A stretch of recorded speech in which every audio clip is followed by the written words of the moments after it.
They say a mother's love is unconditional, but nobody tells you what happens when that love becomes your greatest weakness. If you're watching this from anywhere in the world, please let me know in the comments below where you're tuning in from, because what I'm about to share with you transcends borders, languages, and cultures. It's about the universal pain of betrayal within a family. At 71 years old, I thought I had seen everything life could throw at me. I buried my husband Robert 3 years ago after 48 years of marriage. I raised 2 children as a single mother for the last decade of his battle with Parkinson's. I survived breast cancer in my 60s, foreclosure threats in my 50s, and the kind of heartbreak that comes from watching your life partner slowly fade away. But nothing, absolutely nothing, prepared me for what I discovered on that October evening when I accidentally checked the kitchen security footage. My name is Dorothy, though everyone calls me Dot. I've lived in the same colonial house in suburban Connecticut for 37 years. The white picket fence that Robert painted every spring is now chipping, the roses I tended with such care have grown wild, and the kitchen where I cook thousands of family meals has become the stage for the most devastating betrayal I've ever experienced. But I'm getting ahead of myself. Let me take you back to the beginning, to where this story really starts, not with the camera footage, but with the slow, insidious erosion of everything I thought I knew about my own family. It began 6 months after Robert's funeral. My son David, my firstborn, my pride and joy, came to me with tears in his eyes. He was 38 then, a successful accountant with kind eyes that reminded me so much of his father. He sat at my kitchen table, the same table where I'd helped him with homework, where we'd celebrated birthdays, where I'd consoled him through his first heartbreak. "Mom," he said, his voice breaking, "I don't know how I'm going to make it without Dad. The grief, it's eating me alive." I held his hands across that worn wooden table, feeling the calluses he'd inherited from his father's love of woodworking. "Sweetheart, grief isn't something you get over. It's something you grow around. Your father would want you to live, to be happy." "I met someone," he whispered. "Her name is Jessica. She understands what I'm going through. She lost her husband 2 years ago." My heart swelled with cautious hope. David had been alone for so long, focused entirely on his career and caring for us during Robert's illness. If he'd found someone who could bring light back into his eyes, I wanted to embrace that possibility. Jessica Fleming entered our lives like a gentle spring rain after a harsh winter. She was 34, petite with auburn hair and the kind of smile that seemed to chase away shadows. When David brought her to Sunday dinner, she complimented my pot roast, admired the family photos covering the mantel, and spoke about her late husband Thomas with the kind of reverence that only comes from genuine love and loss. "Mrs. Patterson," she said to me that first evening, helping me clear the dishes despite my protests, "David talks about you constantly. About how strong you've been, how you held the family together during his father's illness. You're exactly as wonderful as he described." I felt something I hadn't experienced in months, the warm glow of being needed, of being appreciated. After Robert's death, I'd felt invisible, unnecessary. My children were grown and successful, my neighbors were kind but distant, and the silence in my house had become deafening. Jessica made me feel seen again. Within 3 months, they were engaged. Within 6, they were married in a small ceremony in my backyard, under the apple tree Robert had planted when David was born. I walked David down the aisle since his father couldn't, and when Jessica kissed my cheek after they exchanged vows, she whispered, "Thank you for raising the most incredible man I've ever known." If you've ever experienced the joy of seeing your child find happiness after profound loss, you'll understand why I opened my heart completely to Jessica. If you've ever felt the loneliness of widowhood, you'll understand why I was so grateful to have another woman in the family, someone to share holiday preparations with, someone to call when I needed help reaching something on a high shelf. The first year of their marriage was everything I'd hoped for. Jessica would visit twice a week, sometimes bringing flowers from the farmer's market, sometimes just bringing her infectious laugh and her stories about her work as a physical therapist. She'd help me organize Robert's things, a task I hadn't been able to face alone. She listened patiently as I told the same stories about David's childhood, about Robert's quirks, about the dreams we'd had for our golden years that would never come to pass. "You know," she said one afternoon as we sorted through Robert's workshop in the garage, "I always wanted a mother-in-law like you. My own mother passed when I was 16, and Thomas's mother, well, she never quite warmed up to me." I felt my eyes well up with tears. "And I always wanted a daughter. Don't get me wrong, I love my Sarah dearly, but she's so busy with her career in Seattle, her own life. It's been wonderful having you close by." That's when she first mentioned the idea that would change everything.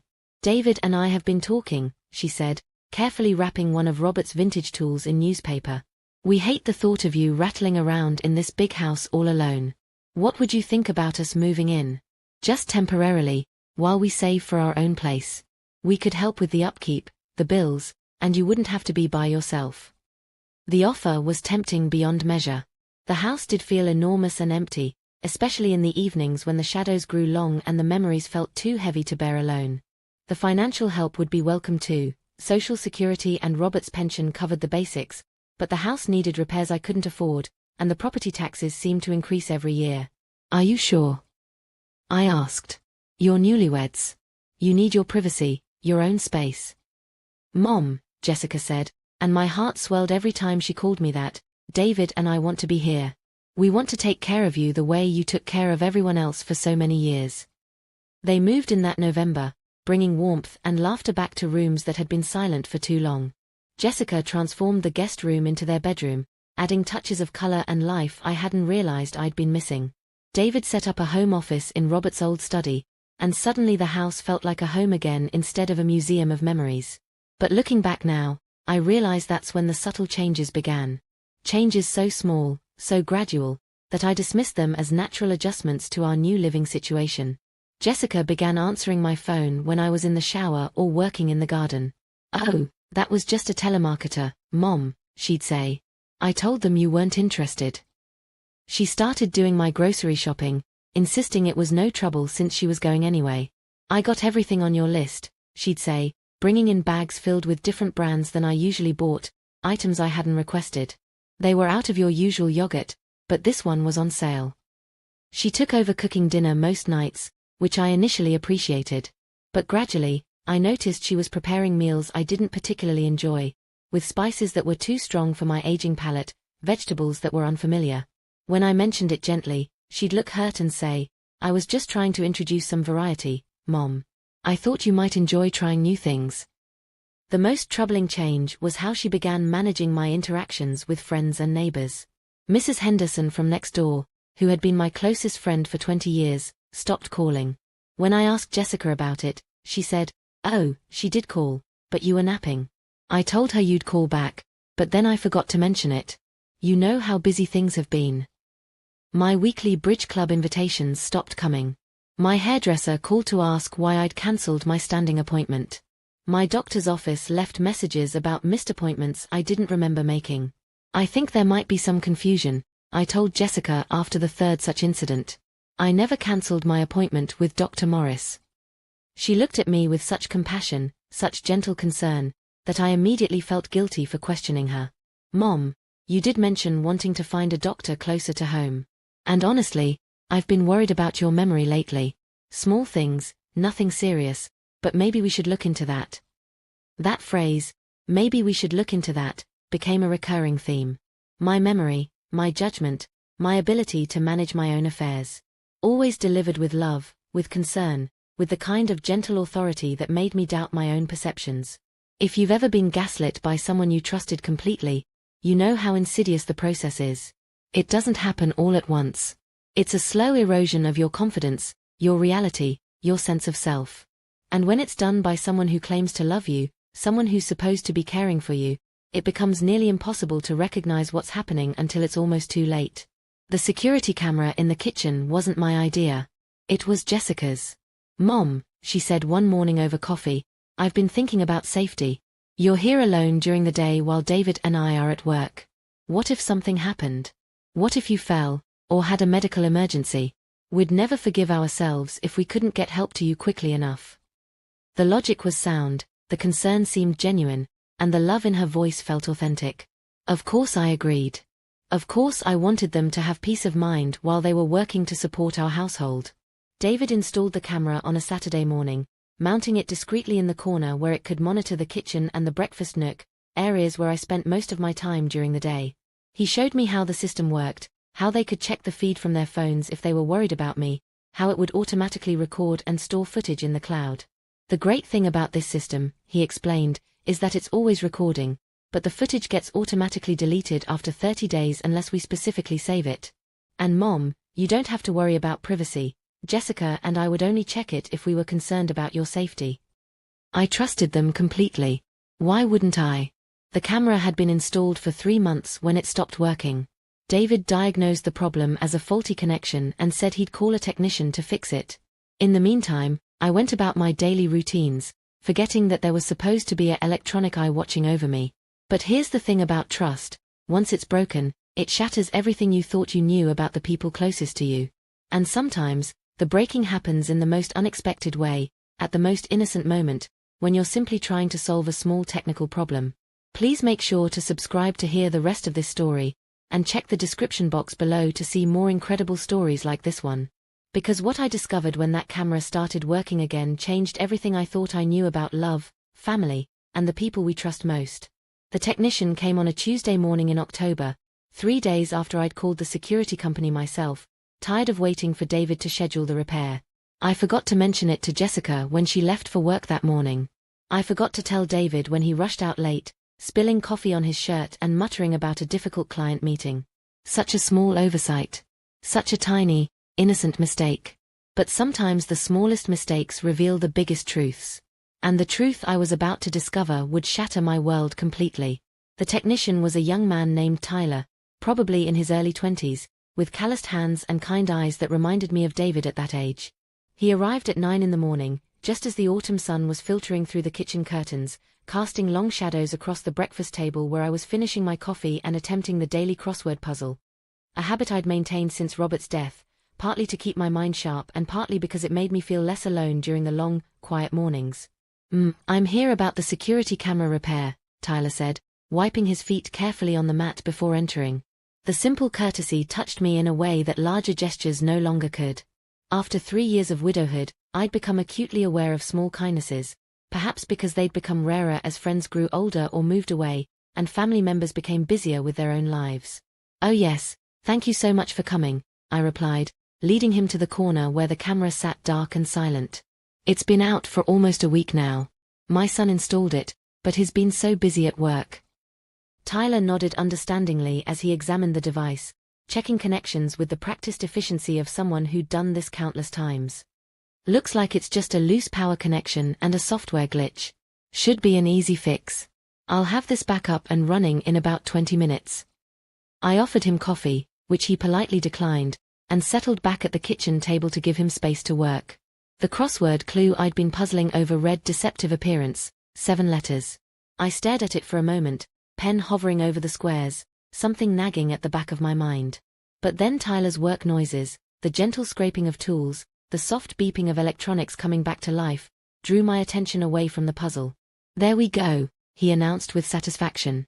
"All fixed. Let me just test it to make sure the connection is stable and the recording is working properly." He pulled out a tablet and showed me the live feed. There was my kitchen, my table, my half-finished crossword, and my own face looking curiously back at myself through the screen. The image was crystal clear, clearer than I remembered it being before the malfunction. "We also updated the software while we were at it," Tyler explained. "Better resolution now, and improved cloud storage. The system automatically saves interesting activities or unusual movements, but everything gets backed up anyway. Your family should be able to access it all from their phones just like before." After Tyler left, I found myself acutely aware of the camera's presence in a way I hadn't been before. Knowing it was working again, knowing it was watching, made me self-conscious in my own kitchen. I caught myself smoothing my hair before I walked into its range, straightening my shoulders, trying to look more composed than I felt. It was ridiculous, I told myself. This was my house, my kitchen, my safe space. But the feeling persisted. I tried calling David to let him know about the repair, but his phone went straight to voicemail, that important client meeting he'd mentioned. I tried Jessica's number, but it did the same thing. She'd probably mentioned having a busy day, though I couldn't quite remember the details. My memory had been playing tricks on me lately, small gaps and confusions that left me feeling unsettled and questioning myself. By afternoon, I'd forgotten about calling them entirely. I was in the middle of preparing ingredients for dinner when I heard Jessica's key in the front door, followed by her cheerful voice calling out, "I'm home, Mom." That simple phrase still warmed my heart, even after all these months. Having someone come home to me again, having someone to cook for and fuss over, had filled a void I hadn't fully understood until it was gone. The house had been so quiet after Robert died, so empty of purpose and life. "How was your day, sweetheart?" I called back, not looking up from the onions I was chopping. "Oh, you know how it is," Jessica replied, her heels clicking across the hardwood floor as she headed toward the stairs. "Some days are easier than others. I had a particularly difficult patient today, an elderly gentleman who's convinced the physical therapy isn't helping, that we're all just trying to take his money." I heard her pause at the bottom of the stairs, then her footsteps coming back toward the kitchen. "Mom, is something different in here? Something feels off." My hand stilled on the knife handle. "The security camera," I said suddenly, remembering Tyler's visit. "I had it repaired today. I meant to call you and David, but I completely forgot. I'm so sorry." There was a moment of absolute silence. Not the comfortable quiet of someone processing information, but the charged stillness that comes before a storm. I looked up from my cutting board to find Jessica standing in the kitchen doorway, her face gone completely white. You had it repaired." Her voice was barely above a whisper. "When?" "This morning. A technician came, Tyler, I think his name was. Such a nice young man. He said it was just a loose connection and some kind of software problem." I wiped my hands on my apron, suddenly worried by the strange expression on Jessica's face. "Are you feeling all right, dear? You look pale." Jessica seemed to shake herself back to awareness. "I'm fine, just tired. It's been a long day." But her eyes kept darting to the camera in the corner, and I noticed her hands were trembling slightly as she set her purse on the counter. "The technician said the picture quality is even better now," I offered, trying to fill the uncomfortable silence that had settled between us. "And something about improved cloud storage? I'm afraid I don't understand all the technical details." "Cloud storage," Jessica repeated, her voice still oddly flat. "Right. Of course." David arrived home an hour later, and I heard Jessica meet him at the door. Their voices were low, urgent, but I couldn't make out the words from where I was setting the table in the dining room. When they joined me for dinner, both of them seemed distracted, answering my questions about their days with unusual brevity. "The pot roast is delicious, Mom," David said, but I noticed he'd barely touched his food. "Listen, about that camera repair. Next time, maybe you could check with us first? These security systems can be sensitive, and we want to make sure everything's properly configured." "Of course, sweetheart. I'm sorry I forgot to call. I didn't think it would be a problem." "It's not a problem," Jessica said quickly, but her smile seemed forced. "We just worry about you, that's all. We want to make sure you're safe." That phrase again, "we want to make sure you're safe." Over the months, I'd heard it so often it had become background noise, like the ticking of a clock you eventually stop noticing. But tonight, something about the way Jessica said it made me look up sharply, studying her face for clues about what was really bothering her. "I am safe," I said gently. "Safer than I've been in years, with both of you here looking after me." Jessica's fork clattered against her plate. "Excuse me," she said, standing abruptly. "I'm getting a headache. I think I need to lie down." After she left, David and I sat in awkward silence for a moment. Finally, I reached across the table to touch his hand. "Is everything all right between you two? Jessica seems upset about something." David's fingers tightened around his fork. "Everything's fine, Mom. We're just both working too hard, that's all. Maybe we need a vacation." But his eyes wouldn't meet mine, and for the first time since they'd moved in, I found myself wondering what conversations were happening in their bedroom after I went to sleep, what whispered discussions were taking place when I wasn't around to hear them. That night, I lay in bed listening to the sounds of my house, the settling of old wood, the whisper of wind through the maple tree outside my window, the distant hum of the refrigerator. But there were new sounds too, footsteps on the stairs well past midnight, the soft murmur of voices in the kitchen, the almost inaudible ding of phone notifications coming at odd intervals. I must have finally dozed off, because I was awakened by the sound of the front door closing very quietly, followed by a car engine starting in the driveway. The digital clock on my nightstand read 2:47 a.m. I got up and padded to my bedroom window, moving the curtain slightly to peer outside. Jessica's car was pulling out of the driveway, headlights cutting through the darkness. Where could she be going at this hour? A medical emergency, perhaps? But wouldn't she have woken us, asked for help? I waited by the window for nearly an hour, but the car didn't return. Eventually, exhaustion won out over curiosity, and I went back to bed, telling myself there was probably a perfectly reasonable explanation. Jessica was a physical therapist, after all. Perhaps one of her patients had fallen, needed emergency assistance. It wasn't my business to question every coming and going in what was, technically, her home now too. But sleep didn't come easily, and when it did, my dreams were filled with dark cameras and whispered conversations and the unsettling feeling that I was missing something important, something that was happening right under my nose. The next morning, Jessica was bright and cheerful at breakfast, as if nothing unusual had happened. When I gently asked if everything was all right, if there had been some kind of emergency during the night, she looked at me with genuine confusion. Emergency? No, Mom, nothing like that. I slept like a baby. Why do you ask? I studied her face, looking for signs of deception, but found only sincere bewilderment. Had I dreamed the whole thing? Imagined the sounds, the car leaving, the hours of waiting by the window? I thought I heard. Never mind. It was probably just the wind. Jessica squeezed my shoulder affectionately. You know how old houses can be, especially on windy nights. All those creaks and groans, it's like they're trying to tell stories. Her touch was warm, her concern seemed genuine, and I felt foolish for my middle-of-the-night suspicions. This was Jessica, who brought me flowers and helped sort through Robert's belongings and called me Mom with such sincere affection. Whatever was happening, whatever changes I was sensing, surely they were the result of my own grief-addled imagination, my own struggle to adjust to not being alone anymore. But that afternoon, while Jessica was at work and David was at the office, I found myself drawn to the kitchen camera. I stared up at its blinking light, wondering what it had seen, what it was seeing now. Tyler had mentioned that the system saved interesting activities or unusual movements. What constituted interesting? What qualified as unusual? The thought gnawed at me for the rest of the day. By evening, curiosity had grown into something stronger, more urgent. I knew David had shown me how to access the camera feed from my phone, though I'd never actually tried to do it myself.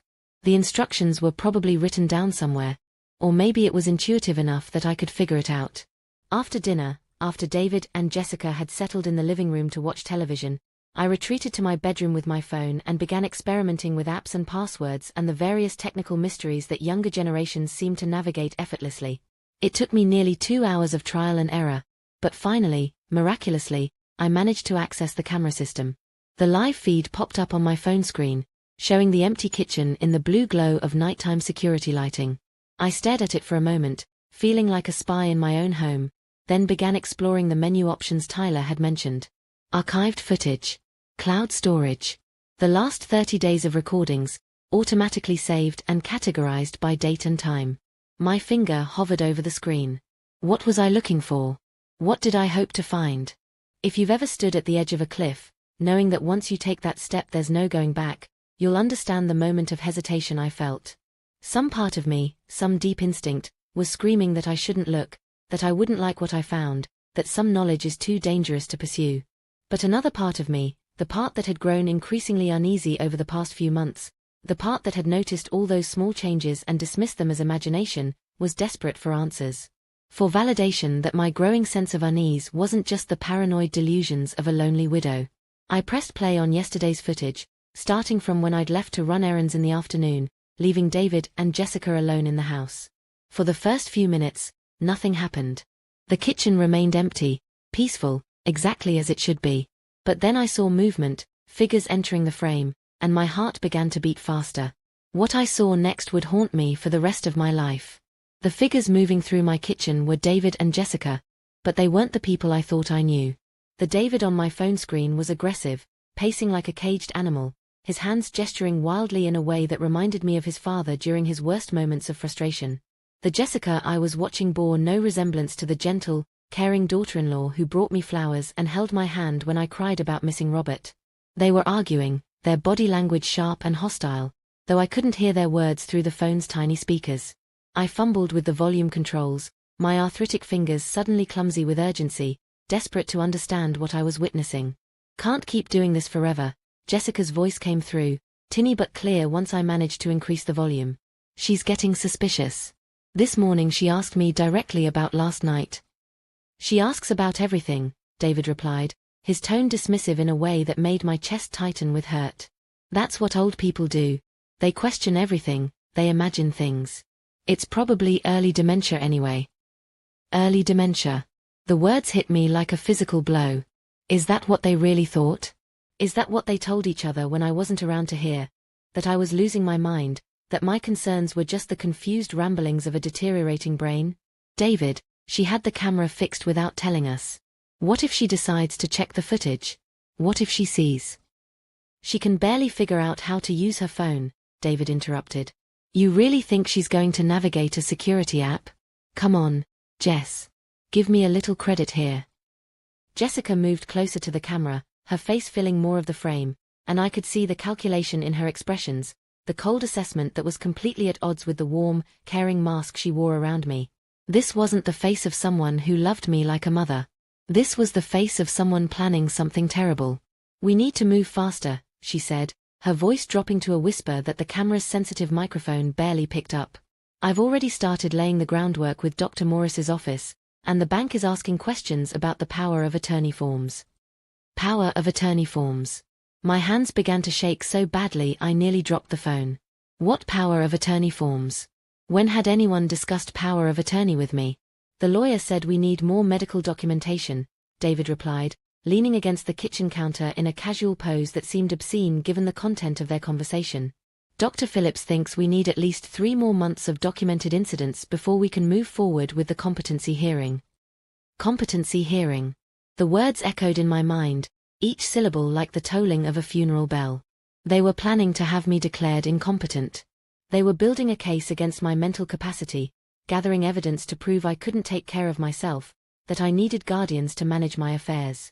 And suddenly, all those small incidents over the past months began to make terrible sense. The missed appointments that Jessica claimed I'd cancelled. The confusion about conversations I supposedly couldn't remember. The gentle suggestions that my memory was failing, that my judgment couldn't be trusted. They hadn't been trying to help me. They'd been creating a paper trail, building a legal case to take control of my life. What about the house? Jessica asked, moving to the refrigerator and pulling out a bottle of wine. My good wine, the Chardonnay I'd been saving for a special occasion. She opened it with practiced efficiency and poured 2 generous glasses, as if they were celebrating something. Once we have guardianship, we can sell it, David said, accepting his glass and taking a long sip. The market's good right now. A property this size, in this neighborhood, we're looking at least $600,000, maybe more. $600,000. They were planning to sell my home, the house where I'd raised my children, where Robert and I had built our life together, where every room held precious memories spanning nearly 4 decades. They were planning to take everything from me and leave me with nothing. And then what? Jessica asked. We can't keep her with us indefinitely. People will start asking questions if she just disappears. Shady Pines has an opening next month, David replied casually, as if he were discussing dinner plans. I already put her name on the waiting list. Once we have control of her finances, we can move her there and sell the story that it was her idea, that she wanted to be around people her own age. Shady Pines. I knew that place. It was the nursing home on the other side of town, the one with the poor reputation and the smell of disinfectant and despair that clung to visitors' clothes. It wasn't a place where people went to live. It was a place where they went to die, forgotten and alone. I watched in horrified fascination as my son and daughter-in-law toasted their future success with my wine, in my kitchen, while plotting to destroy my life. The people I had trusted completely, the people I had welcomed into my home and my heart, were nothing more than sophisticated criminals who had identified me as their target. Sometimes I almost feel bad about it, Jessica said after they'd clinked glasses. She's not actually a terrible person. Just lonely and pathetic and in the way. Don't go soft on me now, David warned. She's had a good run. 71 years, a happy marriage, kids who turned out successful. That's more than most people get. And honestly, she'll probably be happier at Shady Pines. Someone else can deal with her constant questions and her boring stories about Dad. Her boring stories about Dad. About Robert, the man who had loved David unconditionally, who had worked double shifts to pay for his college education, who had been so proud when David graduated summa cum laude and landed his first job at the accounting firm. Robert, who had spent his final years teaching David everything he knew about home repair and investment planning and what it meant to be a good man. I felt something shift inside me as I watched them drain their wine glasses and begin discussing logistics, timelines and legal strategies, and which of my possessions they'd keep versus which they'd donate or sell. It wasn't just hurt anymore, or shock, or even betrayal. It was something harder, colder, more focused. It was rage. Pure, crystalline fury that burned away the confusion and self-doubt that had been clouding my judgment for months. They thought I was a pathetic old woman, too weak and confused to protect herself. They thought they could manipulate me, steal from me, warehouse me in some terrible facility while they enjoyed the proceeds of destroying my life. They were about to learn exactly how wrong they were. But first, I needed to understand the full scope of their plan.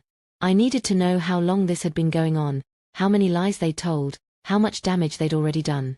I scrolled back through the archived footage, selecting random days and times, looking for more evidence of their conspiracy. What I found was worse than I could have imagined. 3 weeks ago, while I'd been at my monthly book club meeting, one of the few social activities Jessica hadn't managed to sabotage yet, they had brought someone to the house, a man in an expensive suit who spread papers across my kitchen table while David and Jessica provided detailed accounts of my supposed mental decline. "She's becoming increasingly paranoid," Jessica told the man, her voice full of practiced concern. "Last week she accused me of moving her reading glasses, claimed I was trying to make her think she was losing things. This morning she couldn't remember what day it was." I remembered that morning perfectly. I had been confused about the date, but only because Jessica had been mentioning appointments and plans that didn't match my calendar, creating a constant state of disorientation about schedules and commitments. "She started hiding money around the house," David added. "Small amounts, $5 and $10 bills stuffed in books and cookie tins. When we ask her about it, she gets defensive and claims she never put them there." But I had been hiding small amounts of cash, and with good reason. Over the past 2 months, I'd noticed discrepancies in my bank statements, small withdrawals I didn't remember making, checks that had been cashed for amounts different than what I'd written them for. I'd started keeping some cash on hand because I was beginning to suspect that someone was accessing my accounts without permission. "We're worried about her driving too," Jessica continued. "Yesterday she came home from the grocery store and couldn't remember where she'd parked. She wandered around the parking lot for 20 minutes before asking for help." That was completely untrue. I'd had no trouble finding my car that day. But now I understood why Jessica had insisted on coming with me on errands lately, why she'd been so eager to take over the grocery shopping and the banking and all the other practical tasks that had kept me feeling independent and capable. The man in the suit, who I now realized must be the lawyer David had mentioned, nodded sympathetically as he took notes on their testimony. By the time they finished painting their picture of my supposed incompetence, even I might have believed I was a danger to myself if I hadn't known better. But the most devastating revelation came when I scrolled forward to last week's footage. Jessica had brought someone else to the house while I was at my hair appointment, a woman in medical scrubs who introduced herself as being from Dr. Morris's office. "We just need to update Dorothy's medical records," the woman explained as Jessica led her to my bedroom. "There have been some concerns about cognitive decline, and Dr. Morris wants to make sure we have a complete picture of her current functioning level." They went through my medicine cabinet, my dresser drawers, my personal papers, violating my privacy in the most intimate way while documenting everything for their fraudulent medical file. Jessica provided a running commentary about my supposed symptoms, my confusion, my inability to manage my own medications. "She's been taking double doses of her blood pressure medication," Jessica told the woman. "I've had to start hiding them and dispensing them myself to make sure she doesn't overdose." This was a complete fabrication. I had been managing my own medications perfectly well, using the same pill organizer I'd used for years. But now I understood why Jessica had recently suggested we switch to a safer system where she would help me sort my pills each week. The fake nurse made notes on everything, photographed my medicine bottles, and even took pictures of my bedroom, claiming it was to document environmental hazards that might contribute to my confusion. What she was really doing was building a false medical record that would support their claims of my incompetence. As I watched this violation unfold on my phone screen, I felt something inside me crystallize into diamond-hard determination. They had systematically invaded every aspect of my life, corrupted my relationships, stolen my independence, and planned to steal my home and my freedom. They thought they were so clever, so careful, so far ahead of a confused old woman who wouldn't know how to fight back. But they had made one critical mistake. They had underestimated Dorothy Patterson. I had survived the Great Depression as a child, watching my parents lose everything and rebuild from nothing. I had raised 2 children while working part-time jobs to help support the family. I had nursed Robert through his final illness, managing his care, his medications, his business affairs when he could no longer handle them himself. I had buried my husband, settled his estate, and learned to live alone without falling apart. I was not the weak, confused victim they thought I was dealing with. I was a woman who had faced down poverty, illness, loss, and loneliness, and won every time. If they wanted to play games with my life, they were about to discover they had chosen the wrong opponent. But first, I needed more information. I needed to understand exactly what legal steps they'd already taken, what documents they'd forged or manipulated, what lies they'd told and to whom. Most importantly, I needed to do this without alerting them to my suspicions. As long as they believed I was oblivious to their scheme, I had the advantage of surprise. I closed the camera app and sat in the darkness of my bedroom, my mind racing with plans and possibilities. Tomorrow I would begin my own investigation, carefully and quietly gathering evidence of their fraud. I would contact my real doctor, my real lawyer, my real bank, not the people Jessica had been filtering my communications through, but the professionals I had trusted for years. And then, when I had everything I needed, when I understood the full scope of their betrayal, I would strike back with the kind of precision and ruthlessness they never expected from a pathetic old woman. But tonight, I had to act normal. I had to go downstairs, say goodnight to my loving son and caring daughter-in-law, and pretend I was still the naive, trusting fool they believed me to be. I made my way quietly down the stairs, practicing the slightly confused, apologetic expression that had become my default around them. An expression I now realized they had been training me to wear, conditioning me to doubt myself at every turn. "There you are, Mom," David said as I entered the living room. "We were just talking about maybe planning a little vacation, the 3 of us. What would you think about a nice trip to the mountains? Some fresh air, relaxation, time away from all the stress of daily life. A vacation. How convenient that would be for them, getting me away from my familiar surroundings, my support systems, my routine. Isolating me further while they completed whatever legal maneuvers they had in progress." "That sounds lovely, sweetheart," I replied, letting just a hint of confusion creep into my voice. "But didn't we just talk about this yesterday? Or was that last week? I'm sorry, I can't seem to keep track anymore."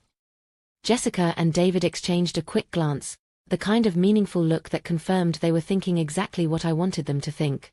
"We mentioned it briefly," Jessica said gently, reaching over to pat my hand. "Don't worry about it, Mom. That's why we're here, to help you keep track of things." "I don't know what I'd do without you both," I said, and for the first time in months, I meant it exactly the way it sounded. Because without them, without their elaborate betrayal, I never would have discovered what I was truly capable of when someone threatened everything I held dear.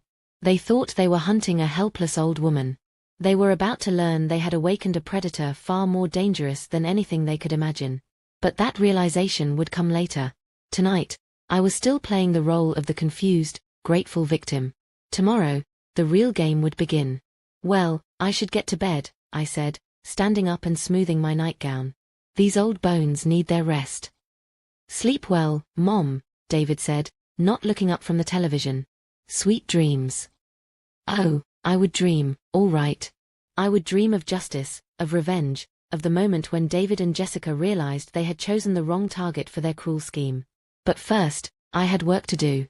The next morning, I woke before dawn with the kind of clarity I hadn't experienced in months. It was as if the fog that had been clouding my thoughts, the self-doubt, the confusion, the constant questioning of my own perceptions, had finally lifted, leaving behind a sharp, focused determination that reminded me of the woman I used to be before grief and loneliness had made me vulnerable. I lay in bed listening to the sounds of David and Jessica getting ready for work, their familiar morning routine now taking on sinister undertones.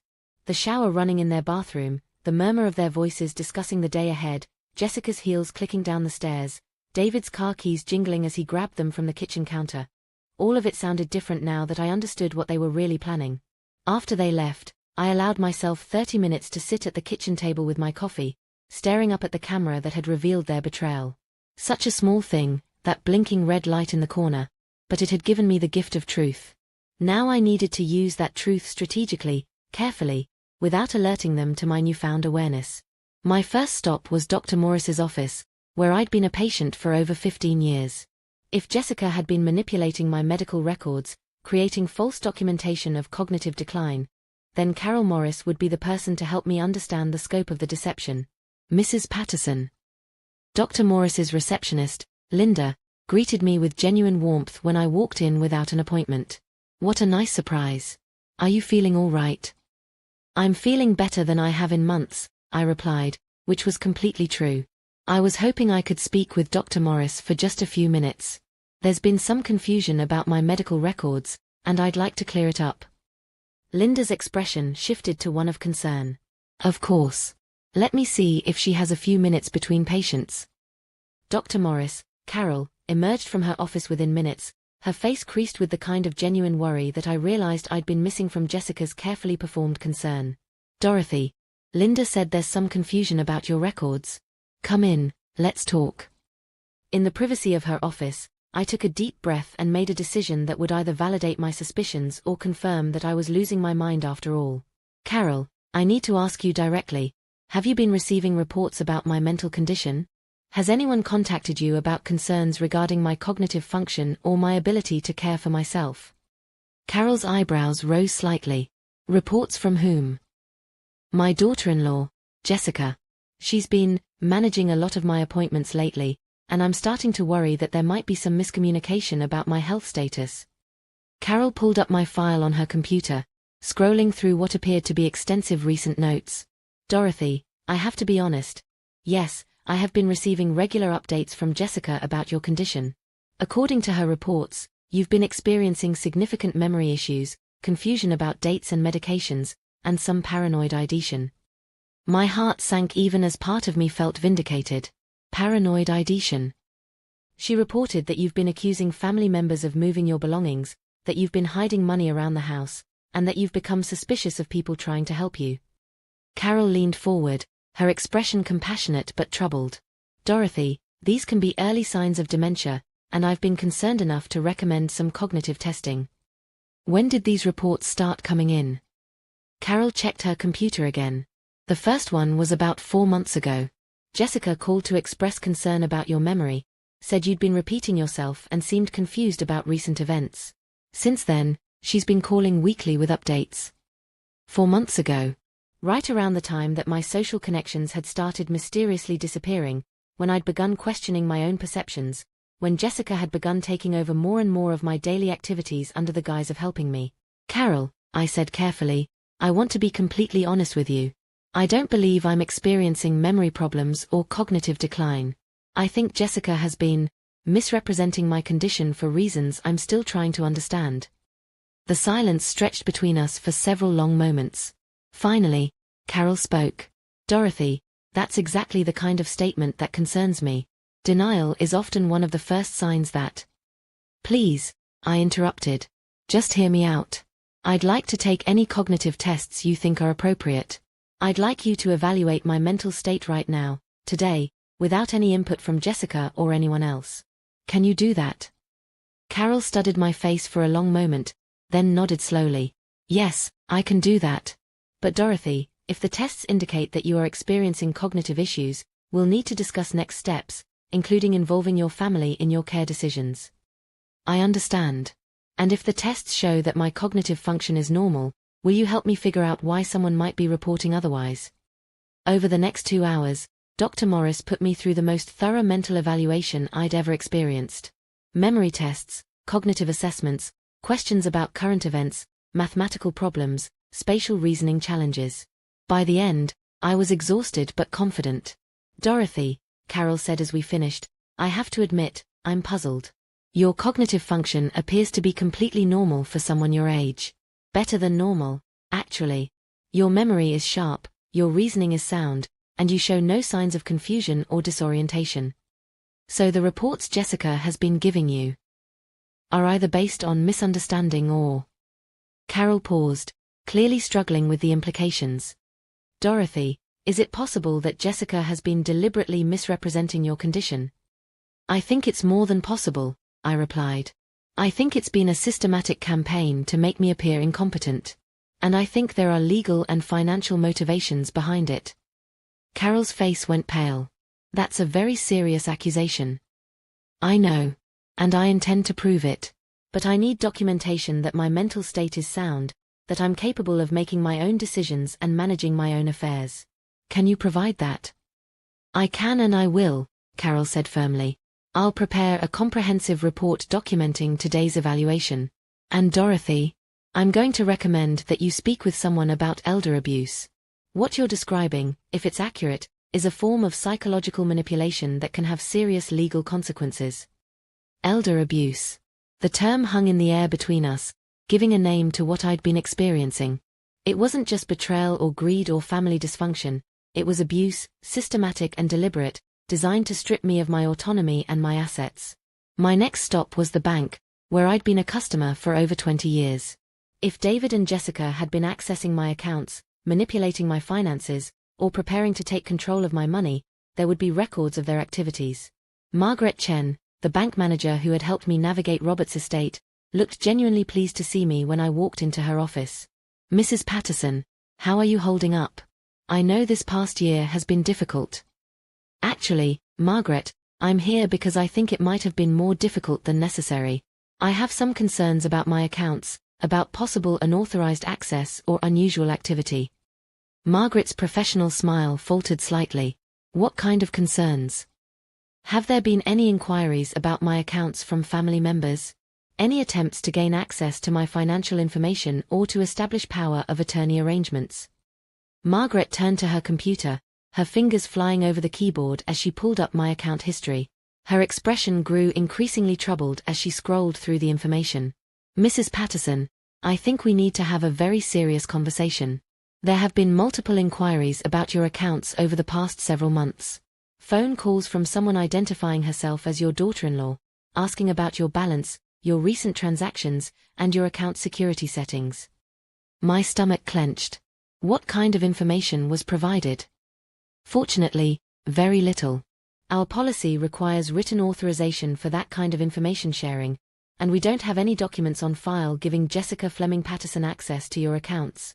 But Margaret hesitated. There was something else. Last week, someone came in with what appeared to be a power of attorney document, requesting to be added to your accounts as a cosigner. Someone came in person? Who? Your son, David. He presented legal documents that appeared to give him authority over your financial affairs due to concerns about your mental competence. The room seemed to spin around me. Did you honor that request? No, thank God. The documents didn't look quite right, the signatures didn't match what we have on file, and the legal language seemed off. We told him we'd need to verify the paperwork with you directly before making any changes to your accounts. Forgery. They had actually tried to forge legal documents to gain control of my money. The audacity of it was breathtaking, but so was their sloppiness. If they couldn't even forge my signature convincingly, how many other mistakes had they made? Margaret, I want to make something very clear, I said. I have not signed any power of attorney documents. I have not authorized anyone to access my accounts or make inquiries about my finances. If anyone presents documents claiming otherwise, I want to be contacted immediately. Of course. And Mrs. Patterson? I think you should report this to the police. What you're describing sounds like attempted financial fraud. Financial fraud. Elder abuse. Forgery. The list of crimes was growing, and I was building a case that would destroy them both. But I wasn't finished gathering evidence yet. My final stop that day was to see Robert's old lawyer, James Butler, who had helped us with our wills and estate planning. If David and Jessica were planning a competency hearing, if they were trying to have me declared mentally unfit, there would be legal paperwork, court filings, documentation of their petition. James's office was exactly as I remembered it, dark wood paneling, leather chairs, and the smell of old books and serious conversations. He greeted me with the kind of formal courtesy that had always made me feel respected and heard. Mrs. Patterson, what can I do for you today? James, I need to know if any legal action has been initiated regarding my mental competence. Has anyone filed petitions for guardianship or conservatorship? Have there been any inquiries about having me declared mentally unfit? James's expression grew very serious very quickly. That's a highly specific question, Dorothy. Is there something I should know about? I took a deep breath and told him everything. The camera footage, the conversations I'd overheard, the fake medical reports, the attempted financial fraud. I watched his face grow darker with each revelation. Dorothy, if what you're telling me is accurate, your son and daughter-in-law have committed multiple felonies. This isn't just family conflict, this is criminal conspiracy. I need to know how far they've gotten with the legal process. Have they filed anything with the courts yet? James turned to his computer, accessing what I assumed were legal databases and court records. After several minutes of typing and clicking, he looked up with a grim expression. There are preliminary documents in the system. Someone has been in contact with the probate court about initiating competency proceedings for you.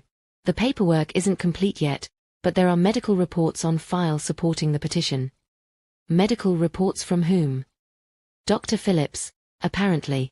A geriatric psychiatrist who specializes in cognitive decline evaluations. I'd never heard of Dr. Phillips, never been evaluated by any psychiatrist, never consented to any mental health assessments. They had somehow generated a completely fraudulent psychological evaluation to support their case. James, I want to fight this. I want to stop them, and I want to make sure they're held accountable for what they've done. Dorothy, I have to ask, are you absolutely certain about what you witnessed? The accusations you're making are extremely serious, and if we proceed with legal action, there will be no turning back. I thought about that question carefully. Was I absolutely certain? Could there be any innocent explanation for what I'd seen and heard? I watched them toast their success with my wine while discussing selling my house and putting me in a nursing home, I said quietly. I have documentation that they've been filing false medical reports and attempting to forge legal documents. I have proof that they've been systematically isolating me from my support systems while building a case for my incompetence. Yes, James, I'm absolutely certain. He nodded slowly. Then we need to move quickly.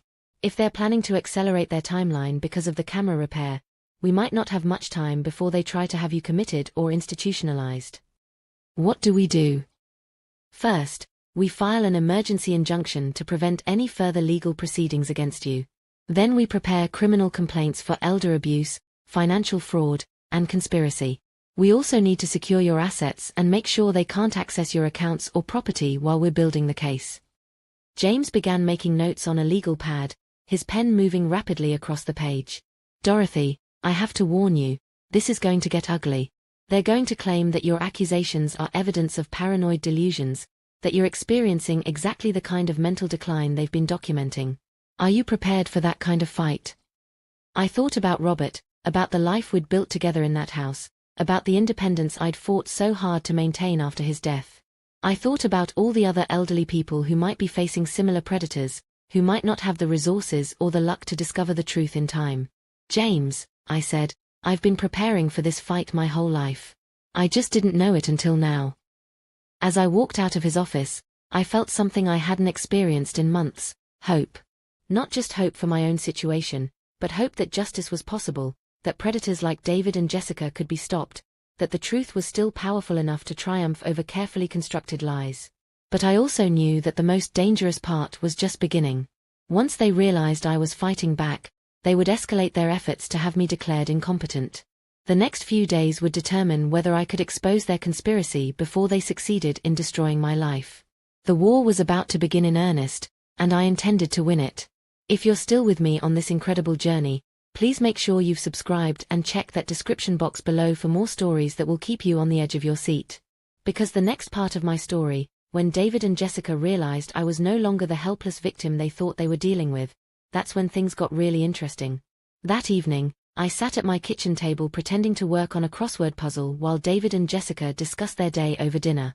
But I wasn't really focusing on 7-letter words or cryptic clues. I was studying them with the new clarity that comes from finally understanding who you're really dealing with. Every gesture, every glance, every carefully modulated tone of voice now revealed itself as part of their performance. Jessica's concerned questions about whether I'd remembered to take my medications weren't born from love. They were designed to reinforce the narrative of my declining mental state. David's patient explanations of things I understood perfectly well weren't helpful. They were condescending attempts to make me doubt my own intelligence. "Mom, you seem quiet tonight," Jessica said, reaching across the table to squeeze my hand with what I now recognized as calculated warmth. "Are you feeling all right?" "Just tired, dear," I replied, adding a slight tremor to my voice that I'd noticed sometimes occurred naturally when I was genuinely exhausted. I had such a busy day, but I can't quite remember what I did with all that time. David and Jessica exchanged another one of their meaningful looks, the silent communication of conspirators who thought they were unobserved. That happens to all of us as we get older, David said with false reassurance. The important thing is that you're safe here with us. Safe. The word felt like poison in my mouth, but I forced myself to smile gratefully. I don't know what I'd do without you both, I said, letting my voice catch slightly on the words. Some days I feel so confused about everything. If you weren't here to help me remember things. It was fascinating to watch their faces light up with satisfaction. Every sign of weakness I displayed, every hint of confusion or dependence, fed into their plans and made them feel more confident about their timeline. After they went to bed, I sat in the darkness of my bedroom with my phone, scrolling back through more archived camera footage, looking for additional evidence I could use against them. What I found was a treasure trove of incriminating material. There were meetings with people I didn't recognize, what appeared to be additional lawyers, financial advisors, and even someone from a medical equipment company discussing wheelchairs and hospital beds. They were planning every detail of my forced institutionalization right down to the physical equipment they'd need to make me appear more helpless than I actually was. In one particularly damning recording from 2 weeks ago, I watched Jessica practice forging my signature, working from what appeared to be copies of documents from my personal files.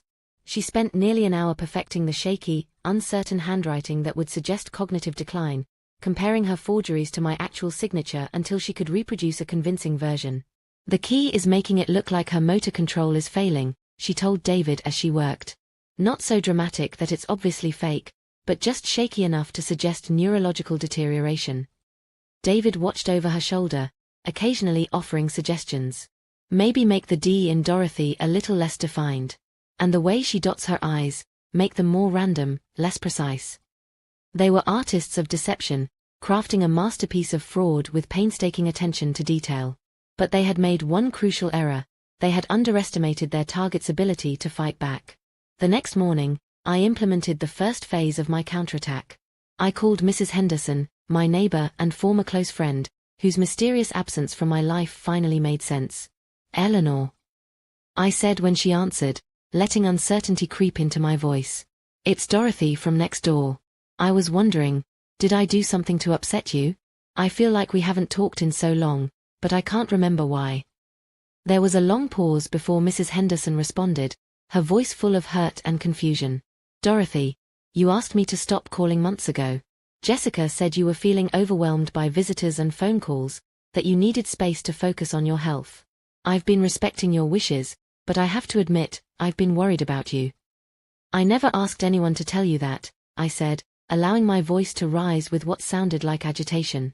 "I've been wondering why you stopped visiting, why you stopped calling. I thought maybe you were angry with me." "Oh, Dorothy," Mrs. Henderson's voice was thick with emotion. "I think there's been a terrible misunderstanding. Jessica told me very specifically that you were having trouble with too much stimulation, that visitors were making your confusion worse. Eleanor, I need to ask you something, and I need you to be completely honest with me. Do I seem confused to you right now? Do I sound like someone who can't handle a simple conversation?" Another pause, longer this time. "No, Dorothy. You sound exactly like yourself. Sharp, articulate, completely present.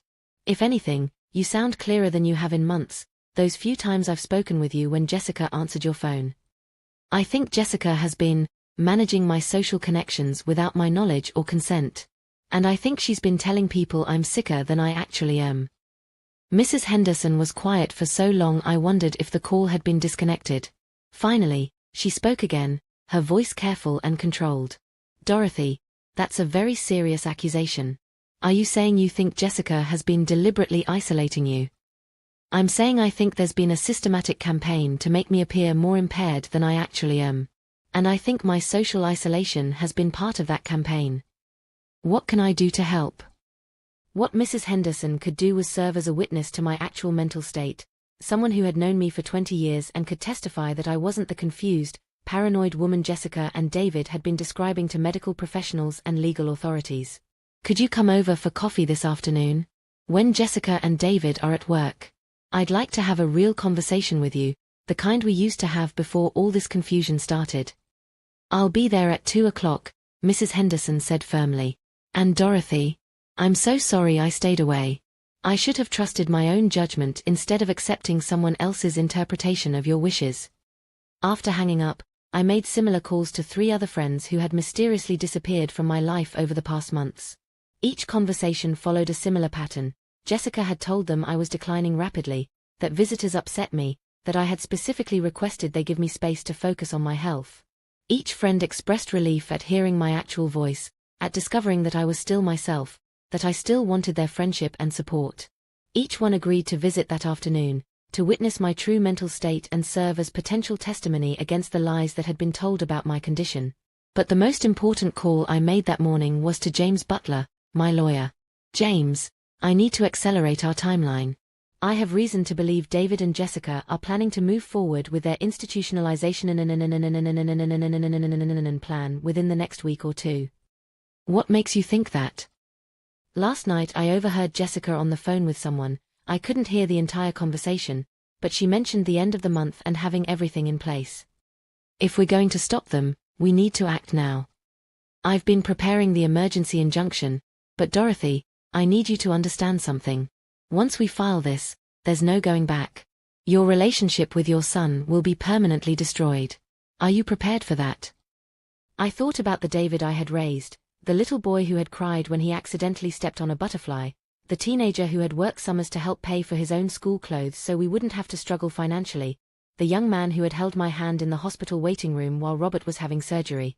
Was that David still somewhere inside the man who was planning to steal my home and warehouse me in a nursing facility? Or had grief and greed transformed him into someone I no longer recognized? James, I said quietly, my son died when he decided to betray me. The person living in my house now is a stranger who happens to share his DNA. I'm not destroying our relationship, I'm acknowledging that he already destroyed it. All right then. I'll file the injunction this afternoon. But Dorothy, you need to be prepared for the possibility that they'll try to have you committed immediately when they realize you're fighting back. Do you have somewhere safe you can go if necessary? I looked around my kitchen, at the home Robert and I had built together, at the place where I'd planned to spend my remaining years surrounded by memories and mementos of a life well lived. This is my home, James. I'm not running away. If they want to try to take it from me, they can face me here, on ground of my choosing. That afternoon, my living room filled with friends I hadn't seen in months, Eleanor Henderson, Margaret Walsh, Betty Crawford, and Susan Kim. Women who had known me for decades, who could testify to my character, my intelligence, and my complete mental competence. As we sat together, drinking coffee and catching up on months of artificially severed communication, I felt a strength returning that I hadn't realized I'd lost. These were women who saw me as I truly was, not as a burden or a victim or a problem to be solved, but as a complex, capable human being with value and agency. Dorothy, Margaret said as our visit was winding down, I want you to know that we're all here for you. Whatever is happening, whatever you're dealing with, you don't have to face it alone. And, added Eleanor with the kind of steel in her voice that reminded me why we'd been friends for so long, if someone has been deliberately trying to isolate you, to make you feel weak and confused, that's not just wrong, it's evil. And evil should be fought. That evening, David and Jessica returned home to find me in the kitchen, humming softly as I prepared dinner, seemingly oblivious to the storm that was gathering around them. You seem cheerful tonight, Mom, David observed, his tone carefully neutral. I had the loveliest day, I replied truthfully. Our old friends stopped by, we had wonderful conversations, and I feel more like myself than I have in months. I caught the sharp look that passed between them, the quick tightening around Jessica's eyes that suggested alarm. Old friends? Jessica asked casually. Anyone I know? Eleanor Henderson, Margaret Walsh, Betty Crawford, and Susan Kim. Such dear women. I'd forgotten how much I enjoyed their company. Mom, Jessica said gently, didn't we discuss how visits from too many people can be overwhelming for you? How they sometimes leave you feeling confused and agitated? Did we? I asked, letting puzzlement color my voice. I don't remember that conversation. But I felt wonderful today, completely clear and energetic. Maybe those concerns were premature. The silence that followed was charged with tension. I could practically see the wheels turning in their heads as they tried to assess whether my renewed social connections represented a threat to their plans. "Well," David said finally, "as long as you're feeling well, that's what matters. But maybe we should space out social visits a bit, just to make sure you don't get overwhelmed." "Of course, dear," I agreed readily. Though I have to say, I felt sharper today than I've felt in months. Maybe social interaction is actually good for my mental health. That night, after they'd gone to bed, I lay awake listening to the urgent whispers coming from their room. I couldn't make out specific words, but the tone was unmistakably one of concern, of plans being reassessed, of timelines potentially being accelerated. Good. Let them worry. Let them scramble to adjust their strategy. Because tomorrow, they were going to discover that their carefully constructed house of lies was about to come crashing down around them. James Butler called at 8 o'clock the next morning, just after David and Jessica had left for work. "Dorothy, the emergency injunction has been filed and approved. Any legal proceedings against you have been frozen pending investigation of fraud allegations. I've also filed a restraining order preventing them from accessing your financial accounts or making any decisions about your medical care." What happens next? Now we wait for their reaction. And Dorothy, I've arranged for a police officer to do regular checks on your house over the next few days. If David and Jessica try anything aggressive when they discover what you've done, help will be close by. I hung up the phone and walked to the kitchen window, looking out at the neighborhood where I'd lived for nearly 4 decades. The maple trees were just beginning to turn color, their leaves shifting from green to gold in the first hint of autumn's arrival. It was going to be a beautiful day for justice. By noon, both David and Jessica had received notification of the legal actions filed against them. Jessica's car pulled into the driveway at 12:47 p.m., followed immediately by David's sedan. They had rushed home from their jobs, probably in a state of panic, trying to figure out how their foolproof plan had suddenly become a legal nightmare. I was waiting for them in the kitchen, sitting calmly at the table with a cup of tea, when they burst through the front door. The expressions on their faces when they saw me, really saw me, without the mask of confused helplessness I'd been wearing for months, were worth every moment of pain they put me through. "Hello, David." "Hello, Jessica," I said calmly. "I think it's time we had an honest conversation, don't you?" The look of shock, of dawning realization, of absolute terror in their eyes told me everything I needed to know about how this confrontation was going to unfold. They had underestimated Dorothy Patterson for the last time. The silence that followed my greeting stretched like a taut wire, vibrating with tension and unspoken accusations. David and Jessica stood frozen in the kitchen doorway, still holding the legal documents that had shattered their world, their faces cycling through shock, confusion, and the first flickers of fear. David recovered first, his expression shifting to the patronizing concern I now recognized as his default manipulation tactic. "Mom, what's all this about?" He held up the papers with a slight tremor in his hand. "These legal documents, there seems to be some confusion. The lawyers are saying you've accused us of fraud? Elder abuse? That doesn't make any sense." I took a sip of my tea, letting the moment stretch, enjoying the power that came from finally dropping my act of helplessness. "Sit down, both of you," I said calmly. "We have a lot to discuss." "Dorothy," Jessica said, her voice tight with barely controlled panic, "I think there's been a terrible misunderstanding. Maybe we should call Dr. Morris, or—" "Dr. Morris has already completed a comprehensive cognitive evaluation," I interrupted smoothly. "Yesterday, as a matter of fact. Clean bill of mental health. Completely competent, cognitively sound, no signs of dementia or confusion.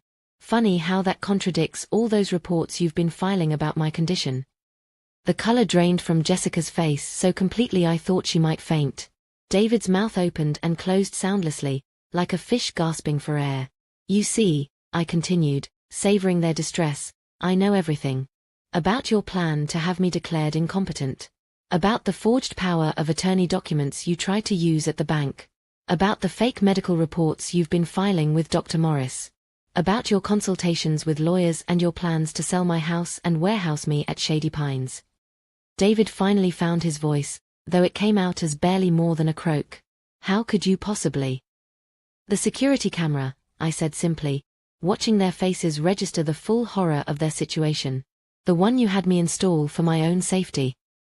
The one that's been recording everything for months, including your celebrations in my kitchen while you planned to destroy my life." Jessica made a small choking sound, her hand flying to her throat. Oh yes, Jessica. I saw you practicing my signature, perfecting that trembling forgery that was supposed to make me look incompetent. I watched you toast your success with my good wine while discussing how much my house would sell for. I heard every word about your timeline, about the competency hearing, about how I was pathetic and in the way. The mask of concerned caregivers finally slipped completely from their faces, revealing the cold calculation underneath. David's expression hardened into something I'd never seen before, a cruel indifference that made me question whether I'd ever really known my son at all. You can't prove anything, he said, his voice taking on a sharp edge. Security footage from a confused old woman who's clearly having paranoid delusions?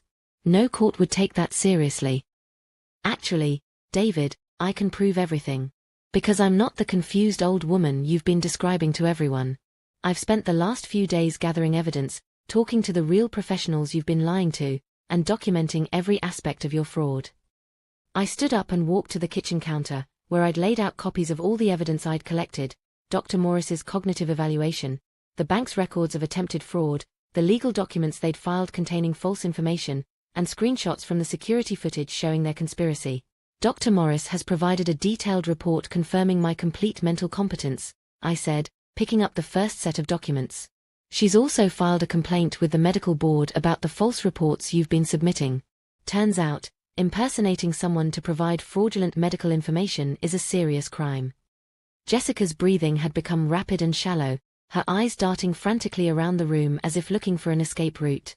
The bank has documented your attempted use of forged documents, I continued, moving to the next stack of papers.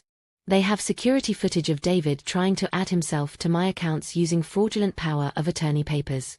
Margaret Chen was quite helpful in providing detailed records of all your inquiries about my financial information. Mom, please, David said, his voice breaking slightly, you don't understand what you're doing. You're going to destroy our family over some misunderstanding. I'm not destroying anything, I snapped, letting my anger show for the first time.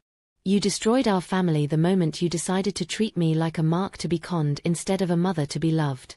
You destroyed it when you moved into my home not to care for me, but to position yourselves to steal from me. I picked up the final set of documents, the legal papers James Butler had prepared. And these are the criminal complaints I've filed against both of you. Elder abuse, financial fraud, conspiracy, attempted forgery, and something called fiduciary abuse that carries particularly serious penalties when it involves family members. The silence that followed was deafening. Jessica had sunk into one of the kitchen chairs, her head in her hands, her shoulders shaking. David stood rigidly upright, his jaw clenched, his hands balled into fists. You vindictive old bitch, he said suddenly, his voice filled with venom I'd never heard before. We were trying to help you. You're too old to live alone, too weak to manage your own affairs. We were doing what was best for everyone. The words hit me like physical blows, not because they were true, but because they came from the mouth of the child I had raised, loved, and sacrificed for. This was the boy I had rocked to sleep, bandaged his scraped knees, cheered at his school plays and graduation ceremonies. Help me, I said quietly, my voice trembling with controlled fury. By lying to my doctor? By forging legal documents? By isolating me from my friends and convincing everyone I was losing my mind? By planning to steal my home and abandon me in a nursing facility where I'd die alone and forgotten? You are alone, David shot back. Dad's dead, Sarah barely calls. Your friends are all getting old and useless. At least at Shady Pines you'd be around other people your age, people who could understand your limitations. Something inside me snapped at the casual cruelty in his voice, the complete absence of any recognition that he was talking to his mother, the woman who had given him life and love and every opportunity he'd ever had. My limitations. I stood up slowly, drawing myself to my full height, feeling decades of suppressed strength flowing back into my voice. Let me tell you about my limitations, David. I survived the depression, raised 2 children while working part-time, managed your father's care through 10 years of Parkinson's disease, and buried the love of my life with dignity and grace. I've handled financial crises, medical emergencies, and family disasters that would have broken weaker people. I stepped closer to him, watching him unconsciously back away from the steel in my voice. My only limitation was loving my son so much that I couldn't see what he'd become. My only weakness was trusting that the child I raised to be honest and kind still existed somewhere inside the criminal standing in my kitchen. Jessica finally looked up, her face streaked with tears and mascara. "Dorothy, please. We can work this out. We can explain everything. It's not what it looks like." "Don't," I said sharply. "Don't insult my intelligence with more lies. I know exactly what this looks like because I know exactly what this is. You identified me as a vulnerable target after Robert died. You moved in here not to comfort me, but to gain access to my home, my finances, and my daily life. You systematically isolated me from my support systems while building a false narrative of mental decline. You were planning to have me declared incompetent so you could steal everything I've worked for my entire life." "We weren't going to steal anything," David protested. "We were going to take care of your assets, make sure you were provided for. While living in my house that you'd sold out from under me. While I was warehoused in a facility you'd chosen based on cost rather than quality of care.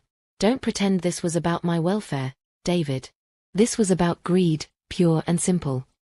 I walked to the kitchen window and looked out at the garden Robert and I had planted together, the roses we'd tended for decades, the apple tree we'd watched grow from a sapling into a mature source of shade and fruit.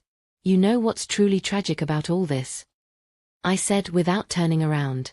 "If you had simply asked for help, if you'd come to me with financial problems or emotional struggles, I would have done everything in my power to support you. But you didn't want my help. You wanted my helplessness. You didn't want my love, you wanted my assets."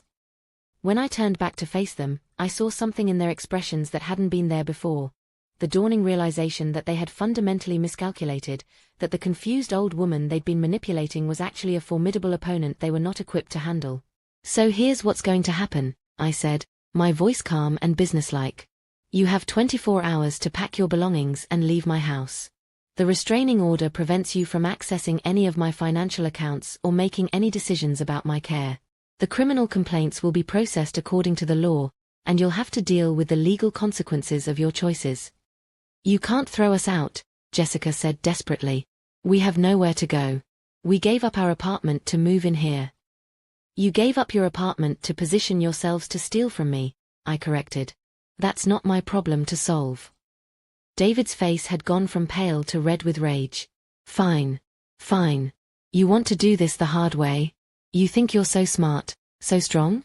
Let's see how you manage when you're really alone, when there's no one left who gives a damn about what happens to you." "I'd rather be alone than be surrounded by people who pretend to love me while plotting to destroy me," I replied calmly. "And David, I won't be alone. I have real friends, people who value me for who I am rather than what they can steal from me. I have professionals who respect my autonomy rather than fabricate excuses to violate it. I have integrity, which is something you clearly can't understand anymore." They left that afternoon in a flurry of angry packing and whispered recriminations, loading their car with belongings while shooting venomous looks at the kitchen camera that had been their undoing. I watched from my bedroom window as they drove away, probably to a motel or a friend's house, forced to face the consequences of their elaborate deception. But I knew this wasn't over. David's final words had carried the weight of a threat, and people who were desperate enough to commit elaborate fraud weren't likely to give up easily just because their first plan had failed. I spent that evening on the phone with James Butler, discussing security measures and legal strategies for the challenges that were certainly coming. "Dorothy," he said, "you've won the first battle, but this war is far from over. They're going to claim that your actions prove you're paranoid and unstable. They're going to argue that mentally competent people don't accuse their own family members of elaborate conspiracies." "Let them try," I replied. "I have documentation, witnesses, and evidence. More importantly, I have the truth. Truth is powerful, but so is desperation. Be careful, Dorothy. People who've lost everything sometimes do desperate things." As I hung up the phone, I realized that James was right to be concerned. David and Jessica weren't just facing the loss of their fraudulent scheme, they were facing criminal charges, public humiliation, and the complete destruction of their carefully constructed lives. That kind of desperation could make people dangerous, and I needed to be prepared for whatever they might try next. But for tonight, for the first time in months, I was alone in my own house without feeling like I was being watched by people who wished me harm. The silence wasn't empty anymore. It was peaceful, filled with the possibility of healing and the promise of justice. I had survived the first phase of their betrayal, but I suspected the most dangerous part was yet to come. I should have known they wouldn't go quietly. 3 days after David and Jessica moved out, the harassment began. It started small, hang-up calls at odd hours, anonymous letters left in my mailbox questioning my mental stability, and what appeared to be surveillance from unfamiliar cars parked across the street at various times of day and night. But it was the visit from Adult Protective Services that really showed me how far they were willing to go. Mrs. Patterson. The woman at my door was in her 30s, professionally dressed, with the kind of earnest expression that suggested she genuinely believed she was helping. "I'm Linda Morrison from APS. We've received some concerning reports about your welfare, and I'd like to speak with you if that's all right." I invited her in, offered her coffee, and settled into what I was beginning to recognize as another performance. Though this time, I was playing the role of the competent, rational adult I actually was, rather than the confused victim David and Jessica had trained me to portray. "Mrs. Patterson, we've received reports from family members expressing concern about your mental health and your ability to live safely on your own. They've indicated that you've become paranoid, making accusations against people who are trying to help you, and that you may be experiencing some kind of psychological crisis." Of course they had. When their first plan failed, they'd simply moved to Plan B, convincing the authorities that my accusations against them were evidence of mental instability. "Ms. Morrison," I said calmly, "I assume these reports came from my son David and his wife Jessica. I can't discuss the specific sources of our reports, but yes, the concerns were raised by family members who say they're worried about your safety and judgment." I walked to my desk and retrieved the folder I'd been keeping with all the documentation from the past week: Dr. Morris's cognitive evaluation, the bank's fraud reports, the legal documents, and printed screenshots from the security camera footage. "Before we go any further," I said, handing her the folder, "I'd like you to review some information about the family members who are so concerned about my welfare." Linda Morrison spent the next 20 minutes reading through the evidence, her expression growing increasingly troubled as she worked through the documents. "Mrs. Patterson," she said finally, "are you telling me that your son and daughter-in-law were attempting to defraud you? That their concerns about your mental health were part of a scheme to gain control of your assets?" "That's exactly what I'm telling you. And I'm telling you that their sudden concern for my welfare, expressed through reports to your agency, is simply the next phase of their campaign to have me declared incompetent." "But Mrs. Patterson, the reports we received were quite detailed. They described specific incidents of confusion, paranoid behavior, accusations against caregivers. All of which can be explained by the fact that I was gradually discovering their deception and reacting to their manipulation," I replied. "Ms. Morrison, if someone was systematically lying to you, isolating you from your friends, filing false medical reports about your condition, and planning to steal your home, wouldn't you seem paranoid to people who didn't know the truth?" She was quiet for a long moment, processing the implications of what I was telling her. "Mrs. Patterson, I have to ask, do you have any evidence that these incidents of confusion or paranoid behavior were fabricated?" I led her to the kitchen, where the security camera had captured so much of the truth that had set me free. That camera has months of footage showing exactly how David and Jessica behaved when they thought no one was watching. It shows them planning their fraud, practicing forged signatures, and celebrating their expected success. It also shows their real reactions to my normal, everyday behavior. Reactions that were completely different from the concerned care they performed when they thought I might be paying attention. "You mean they were acting differently when they thought they were unobserved?" "I mean they were acting like criminals when they thought they were unobserved, and like loving caregivers when they knew I was watching. The camera footage will show you which version was real." Ms. Morrison took extensive notes, photographed the relevant documents, and spent over an hour asking detailed questions about my daily functioning, my social connections, and my ability to manage my own affairs. By the time she left, I was confident that Adult Protective Services would not be pursuing any action against me. But I was also aware that David and Jessica's desperation was escalating, and that meant they would be looking for new ways to attack my credibility and my independence. The next assault came through my mail. I had always been meticulous about my correspondence, filing important documents immediately and keeping careful records of bills, medical appointments, and financial transactions. So when I began receiving past due notices for bills I knew I'd paid, cancellation threats for services I'd never cancelled, and appointment confirmations for medical visits I'd never scheduled, I knew immediately what was happening. Someone had been intercepting my mail, possibly for weeks, creating chaos in my financial and medical records while I was distracted by their more obvious fraudulent activities.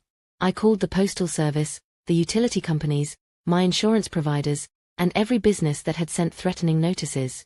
In each case, the pattern was the same: someone claiming to be me, or claiming to represent me, had called to change my mailing address, cancel services, or reschedule appointments.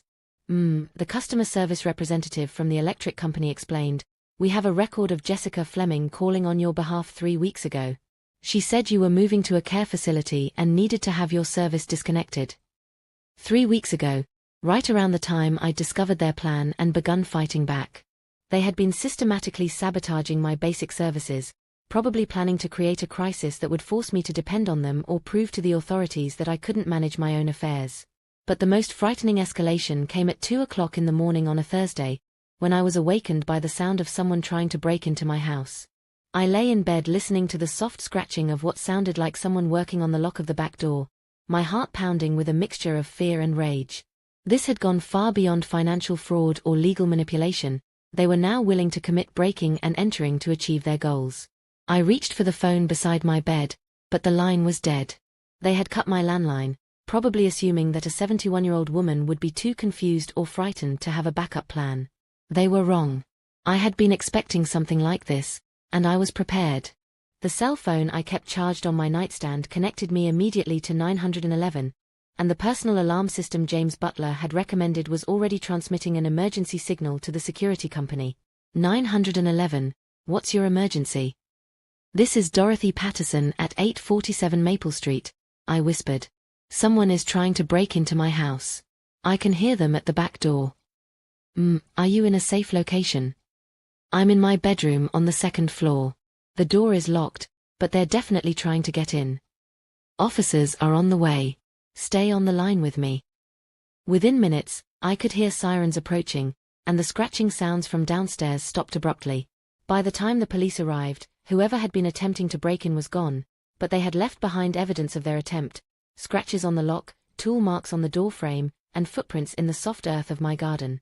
Officer Sarah Rodriguez, who took my statement, was thorough and professional, but I could see the skepticism in her eyes as I explained the connection between the break-in attempt and the ongoing legal battle with my son and daughter-in-law. "Mrs. Patterson, I have to ask, is it possible that what you heard could have been something else? Tree branches against the house, maybe an animal? Sometimes when people are under stress, ordinary sounds can seem threatening." "Officer Rodriguez," I said patiently, "would tree branches or animals leave tool marks on my door lock?" She examined the damage more carefully, taking photographs and making detailed notes. "You're right, these are definitely signs of an attempted break-in. Do you have any reason to believe your son or daughter-in-law would try something like this?" "I have every reason to believe they're desperate enough to try anything. They're facing criminal charges for elder abuse and fraud. Their elaborate plan to steal my assets has been exposed, and they're running out of legal options. Breaking into my house to plant evidence of my incompetence, or to steal documents, or simply to terrorize me into compliance, any of those would fit their pattern of escalating desperation." Officer Rodriguez finished her report and arranged for increased patrol coverage of my neighborhood, but as she left, I could see that she wasn't entirely convinced of the connection I was drawing between the break-in attempt and my family situation.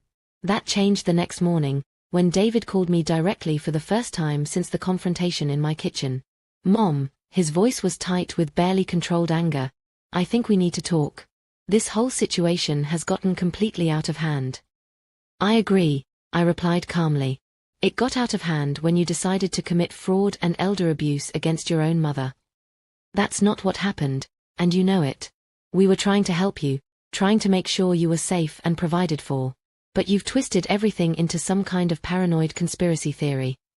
David, I have video footage of you and Jessica planning to sell my house and put me in Shady Pines while you stole my money. I have documentation of forged signatures and false medical reports. I have bank records showing attempted fraud. What part of that is a paranoid conspiracy theory?" There was a long silence before he spoke again, and when he did, his voice had changed, becoming colder, more threatening. "You know what your problem is, Mom? You think you're so smart, so independent, so capable of taking care of yourself. But you're just a lonely old woman who's lost touch with reality. And sooner or later, everyone is going to see that." "Is that a threat, David?" "It's a promise. You think you've won something by destroying our family, by filing false accusations, by turning everyone against us? You haven't won anything. You've just guaranteed that you're going to spend your final years exactly the way you deserve, alone, confused, and forgotten. The line went dead, leaving me staring at the phone with a mixture of heartbreak and determination. The boy I had raised was truly gone, replaced by someone who could threaten his own mother with such casual cruelty. But if David thought his threats would intimidate me, he had badly miscalculated. I had been through too much, survived too many challenges, and discovered too much strength in myself to be frightened by the empty menace of a failed criminal. What his call did accomplish was to convince me that the situation was going to get worse before it got better. They weren't going to accept defeat gracefully, weren't going to fade away into legal obscurity while I reclaimed my life. They were going to fight dirty, and that meant I needed to be prepared for whatever desperate measures they might attempt next. That afternoon, I called James Butler with an update on the escalating harassment. "Dorothy, I think it's time we considered getting you some protection. What you're describing sounds like a campaign of intimidation designed to make you appear unstable or to force you into making bad decisions." "What kind of protection?" "Private security, at least temporarily. Someone to monitor your house, screen your communications, and document any further harassment attempts. I know it sounds extreme, but people facing serious criminal charges sometimes do desperate things." As much as I hated the idea of needing protection from my own son, I knew James was right. The stakes had risen beyond simple financial fraud. This was now about power, revenge, and the lengths people would go to avoid facing the consequences of their actions. "Set it up," I said. "And James? I want everything documented. Every threat, every harassment attempt, every desperate escalation. When this goes to trial, I want the jury to see exactly what kind of people David and Jessica really are." "What makes you think this is going to trial?" "Because they're not going to take a plea deal. Their egos won't let them admit what they've done, and their desperation won't let them accept the consequences. They're going to fight this all the way, and that means everyone is going to see the truth about their character." That evening, as I sat in my kitchen looking up at the camera that had saved my life by revealing the truth, I realized that this story was far from over. David and Jessica's first plan had failed, their second wave of attacks had been documented and reported, but I could feel in my bones that their most dangerous moves were still to come. They had nothing left to lose now, and that made them more dangerous than ever. But I had discovered something about myself during this ordeal that surprised me. I was not the fragile, dependent woman they had tried to create. I was stronger than I had ever imagined, more resourceful than I had ever needed to be, and more determined than any criminal who thought they could steal from me and get away with it. If they wanted to escalate this fight, I was ready for them. Stay with me, because what happened next proved that sometimes the most dangerous predators are the ones who are cornered and desperate. Make sure to subscribe and check the description below for more unbelievable stories of justice and revenge. The real battle was just beginning. The private security James arranged was a godsend, not because I was afraid, but because having witnesses to document every harassment attempt gave me ammunition for the legal battle ahead. Marcus Webb, a retired police detective in his 50s, proved to be both professional and understanding of the unique challenges posed by family-based elder abuse. "Mrs. Patterson," he told me during our first meeting, "in 30 years of law enforcement, I've learned that family betrayal is often the most vicious kind. People who know your vulnerabilities, your routines, your trust patterns, they can inflict damage that strangers never could." Over the next 2 weeks, Marcus's presence proved prophetic. The harassment attempts became more sophisticated and more personal, clearly designed by people who knew exactly how to hurt me most effectively. They targeted my medical care first. I arrived at Dr. Morris's office for my regular checkup only to be told that someone had called to cancel all of my future appointments, claiming that I was moving to Florida and would no longer need her services. "The person who called knew your insurance information, your medical history, and even details about your husband's death," Dr. Morris told me apologetically. "We had no reason to suspect it wasn't you." They attacked my financial relationships next. My bank called to verify that I wanted to close all my accounts and transfer my funds to an account in David's name. A request supposedly made by me during a phone call where I claimed to be moving to assisted living and needing help managing my money. Fortunately, Margaret Chen explained, "After our previous conversations about the fraud attempts, I flagged your account for any unusual activity. When this request came in, we immediately called you to verify, rather than processing it." But the most insidious attack came through my social connections. the lifeline that had helped me realize I wasn't losing my mind, that had provided witnesses to my competence, that had given me strength during the darkest period of their deception. Eleanor Henderson called me in tears one afternoon. "Dorothy, I'm so confused. Jessica came to see me this morning, and she was so upset, so concerned about you. She said you've been having episodes where you don't recognize people, where you become violent and accusatory. She said the stress of the legal situation has made your dementia much worse, and that you specifically asked her to tell your friends to stay away because seeing us makes you agitated." My heart sank as I realized the brilliance of their strategy. They were using my friends' genuine care for me against me, convincing them that their support was actually harmful to my mental health. "Eleanor, none of that is true. I'm not having episodes, I don't have dementia, and I never asked anyone to stay away from my friends." But Dorothy, she seemed so sincere, so heartbroken about the whole situation. She showed me medical documents that looked official, papers from doctors saying you needed to be in a controlled environment with limited stimulation. Fake medical documents. They were literally fabricating psychiatric evaluations to support their claims about my mental state. "Eleanor, I need you to think carefully. When you've talked to me directly, like right now, do I sound confused or agitated?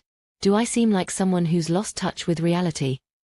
There was a long pause before she answered. "No, Dorothy. You sound exactly like yourself. But if you're not sick, then why would Jessica come to me with all those medical papers?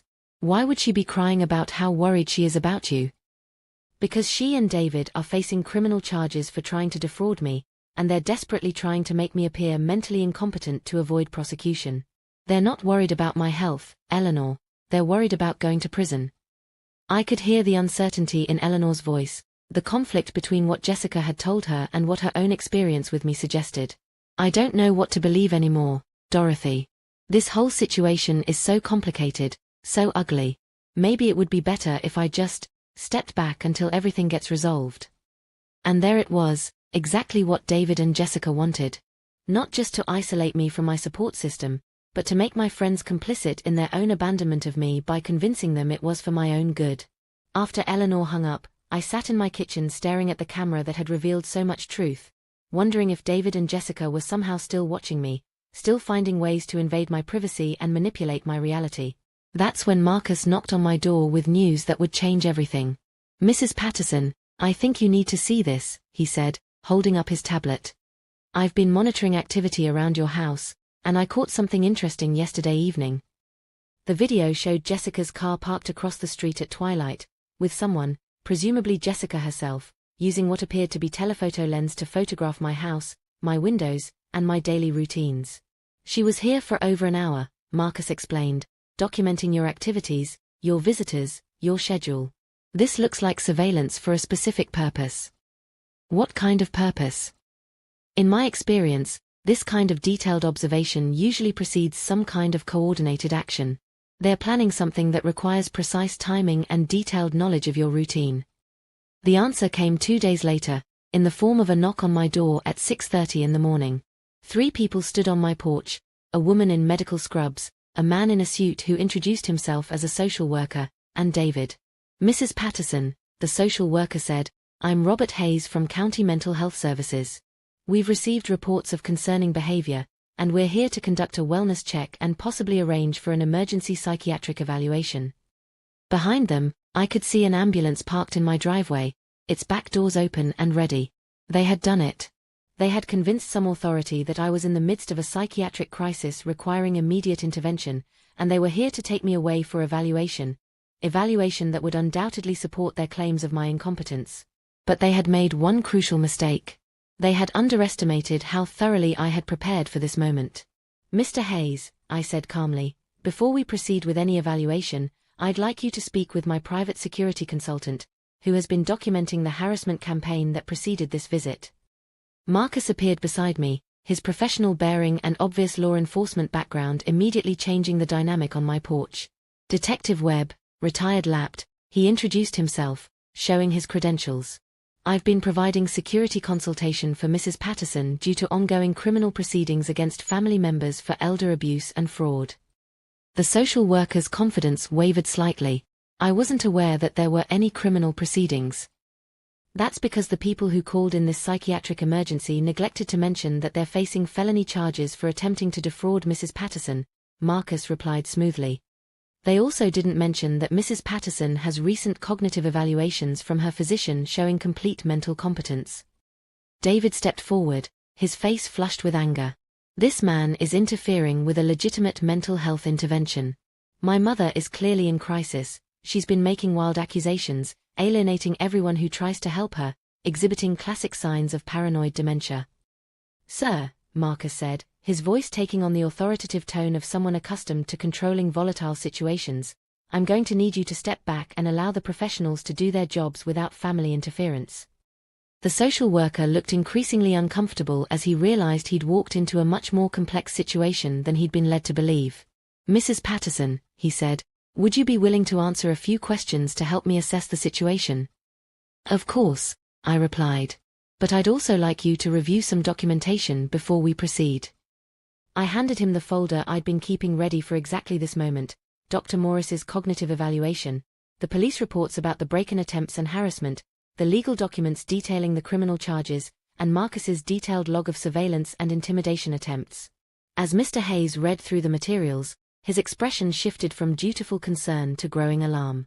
Mrs. Patterson, are you telling me that the family members who requested this wellness check are currently facing criminal charges for elder abuse against you? That's exactly what I'm telling you. And I'm suggesting that this emergency wellness check is simply another attempt to have me forcibly institutionalized as part of their ongoing campaign to avoid prosecution. The social worker turned to David, his voice sharp with professional indignation. Mr. Patterson, were you aware that I would need to have complete information about any ongoing legal proceedings before conducting this evaluation? David's face had gone pale as he realized his plan was unraveling. The legal issues are irrelevant to my mother's mental health crisis. The legal issues are directly relevant if they represent a pattern of attempting to manipulate the mental health system for fraudulent purposes, Mr. Hayes snapped. This evaluation is terminated. Mrs. Patterson, I apologize for the confusion. You're clearly competent to make your own decisions, and I'll be filing a report about the inappropriate use of emergency mental health services. As the ambulance pulled away and the social worker prepared to leave, David made one last desperate attempt to salvage his plan. You're all making a mistake, he said, his voice rising to a near shout. She's sick, she's dangerous to herself and others. When something happens to her, when she hurts herself or someone else because you didn't listen to me, it's going to be on your heads. Mr. Patterson, Marcus said quietly, I'm going to strongly advise you to leave this property immediately and have no further contact with Mrs. Patterson except through your legal representation. This is my mother's house. I grew up here, I have every right. You have a restraining order preventing you from harassing Mrs. Patterson, Marcus interrupted. And right now, your behavior is constituting harassment. Leave now, or I'll be forced to call the police. David's face contorted with rage and frustration, the mask of concerned son finally slipping away completely to reveal the desperate criminal underneath. This isn't over, he said, pointing at me with a trembling finger. You think you're so smart, so strong, so independent? We'll see how independent you are when you're lying in a hospital bed with no one who gives a damn about what happens to you. The threat was unmistakable, and Marcus stepped forward immediately. That sounded like a direct threat against Mrs. Patterson's physical safety. I'm calling the police right now. David seemed to realize what he'd just said, how it sounded, how many witnesses had heard him make what could be interpreted as a threat of physical violence against his own mother. I didn't mean. I was just saying that old people get sick, that's all. I wasn't threatening anyone. But the damage.